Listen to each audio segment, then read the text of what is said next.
Dikti Saintek sudah sampai Juanda di holding room. Biar aja ya.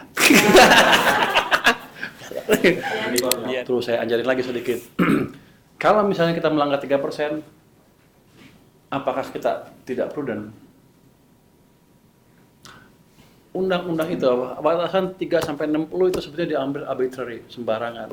Karena kan dia yang nanya ke situ. Oh. Dia nyuruh menteri dia. Yo, maksud lo apa? Ini menteri nih. Siap. Jadi lupa. Secara teoritis, angka itu tidak ada.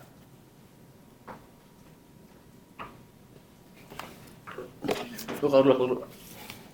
Tinggal dulu. Tinggal dulu. Oke. Nggak lu biar. Gue cuma melarikan dia aja.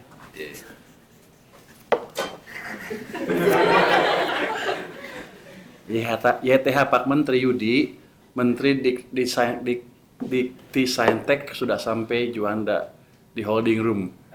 Biar aja ya. Iya, bentar. Ini kan baru mau jelasin teori sedikit. Kalau di teori itu, angka-angka itu untuk melihat apakah suatu negara mampu membayar utang.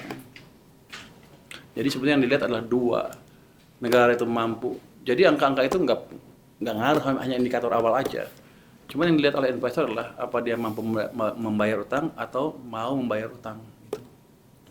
Kita selama ini nggak pernah default. Kekayaan kita juga cukup. Jadi nggak usah takut dengan batas-batas itu. Kalau Anda lihat, Eropa kan Maastricht Treaty ya. 3% sampai 60 kan. 3% defisit maksimum, 60% utang per PDB. Semuanya dilanggar sekarang kan. Hampir semua negara Eropa melanggar. Amerika berapa? Hampir 100% juga. Defisitnya mungkin 6%. Rasio utang ke PDB-nya di atas 100%. Seandainya kita kepepet, nah seandainya ya. Kenapa mereka boleh, kita nggak boleh? Tahun 2002, saya pernah bikin studi fiskal dengan profesor Jepang. Dia pada waktu memberi masukan ke pemerintah tentang fiskal. Cuman dia nggak bisa ngitung. Jadi dia bisa minta hitungin saya hitung modelnya segala macam. Habis itu selesai dia ngasih tahu Menteri Keuangan pakai model saya. Jadi gue jago ya Pak. Nggak boleh ngomong gitu ya, sorry. Habis itu seminar dengan dia.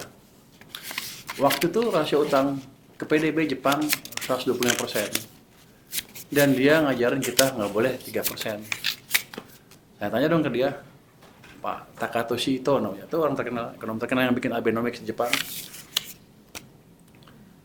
Kamu ngajarin saya nggak boleh di atas 3%. Kenapa kamu lebih dan rasio utang kamu 125% ke PDB? Dia bilang, itu pertanyaan bagus. Tapi yang saya bisa jelaskan adalah kamu tidak mempunyai privilege seperti Jepang untuk menjalankan rasio utang ke PDB di atas 100% atau di atas 60%. Kan kurang ajar, nggak ada teorinya, suka-suka dia. Jadi lembaga-lembaga rating itu juga nggak fair juga. Saya pernah debat semuanya mereka.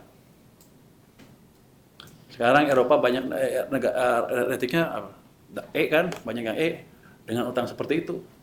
Kita lebih bagus kondisinya. Kenapa masih berapa? Triple B plus apa sekarang? Investment grade yang masih di bawah. Padahal dari fiskal kita lebih bagus, prospek ekonomi juga lebih bagus. Jadi Anda tanya ke Bloomberg dan ke sana, kenapa nggak fair? Tanya ke sana, jangan tanya ke saya ya. Pak, boleh nggak Pak? Kalau berarti mau memperjelas aja posisi pemerintah. Tidak, saya nggak. Perubahan itu perlu atau tidak? Tidak. Prolegnas ngapain? Karena kan undang-undangnya masuk dalam prolegnas. Ya biar aja masuk prolegnasnya belum tentu berubah. Makanya saya mau konfirmasi. Enggak. Pemerintah melihat perlu atau tidak? Tidak. Oke. Anda tanya sana ya. Jangan protes saya terus. Protes lembaga internasional. Kenapa kamu nggak fair? Jadi biar aja. Biar dia nggak boleh nanya lagi. Ada yang lain. Next question. Lalu lempar ke sana dulu. Semangat Pak. Langsung aja. Sampai 15 ya. Iya. Sampai lewat 15 ya, Bu ya. Selamat siang, Pak Surabaya. Siang. Perkenalkan Lola dari Sorry kalau sama asing gua agak sebel emang. Habis mereka nginjek-nginjek kita, rugi lah kita. Oke, sorry lanjut. soal konteks ya. Ini gimana Pak hasilnya? Cortex. Iya, soal Kemarin, konteks. Bapak. Kemarin Bapak. Di TikToknya BJP juga ada itu. Waktu Bapak di TJP, Pak. Dirjen Pajak sedang pergi ke luar negeri. Saya cuma tanya kesiapannya seperti apa di dalam kalau menurut mereka bagus-bagus terus. Jadi mereka ngibulin saya juga kayaknya. Nanti saya akan cek belum sidak betul ke Cortex-nya karena belum sempat. Cuman dari satu ini yang kemarin yang menarik adalah diskusi masalah cukai. Anda tertarik cukai kan? Itu saham rokok pada naik 20% begitu saya ngomong cukai. Itu kan investor bukan? Nggak tahu. Naik 20%. Ya, mungkin sekarang masih naik. Ada cara mengambil kebijakan yang agak aneh untuk saya. Saya tanya kan, cukai rokok gimana? Sekarang berapa rata-rata? 57%. Tinggi amat. Fir'aun loh. Kira-kira gitu. Ini banyak banget ini ya. Terus kalau turun gimana? Ini bukan saya turun, bukan mau turun ya, cuman diskusi. Kalau turun gimana? Kalau turun makin banyak income-nya. Loh kenapa dinaikin kalau gitu? Rupanya kebijakan itu bukan hanya income saja di belakangnya. Ada policy memang untuk mengecilkan konsumsi rokok. Jadi kecil lah. Jadi otomatis industrinya kecil kan. Tenaga kerja di sana juga kecil. Oke, bagus kalau. Ada WHO di belakangnya, ada ini. Cuman saya tanya, oke, kalau kamu desainnya untuk memperkecil industri, kan pasti udah dihitung dong berapa pengangguran yang terjadi kan. Bisa dihitung kan pasti. Makanya banyak yang dipecat kemarin kan di sana. Terus mitigasinya apa? Apakah kita sudah buat program untuk memitigasi tenaga kerja yang menjadi nganggur? Programnya apa dari pemerintah? Nggak ada. Loh kok enak? Kenapa buat kebijakan seperti itu? Tuh, diskusinya itu antara di sana. Kalau gitu, nanti kita lihat. Selama kita nggak bisa punya program yang bisa menyerap tenaga kerja yang nganggur, industri itu nggak boleh dibunuh.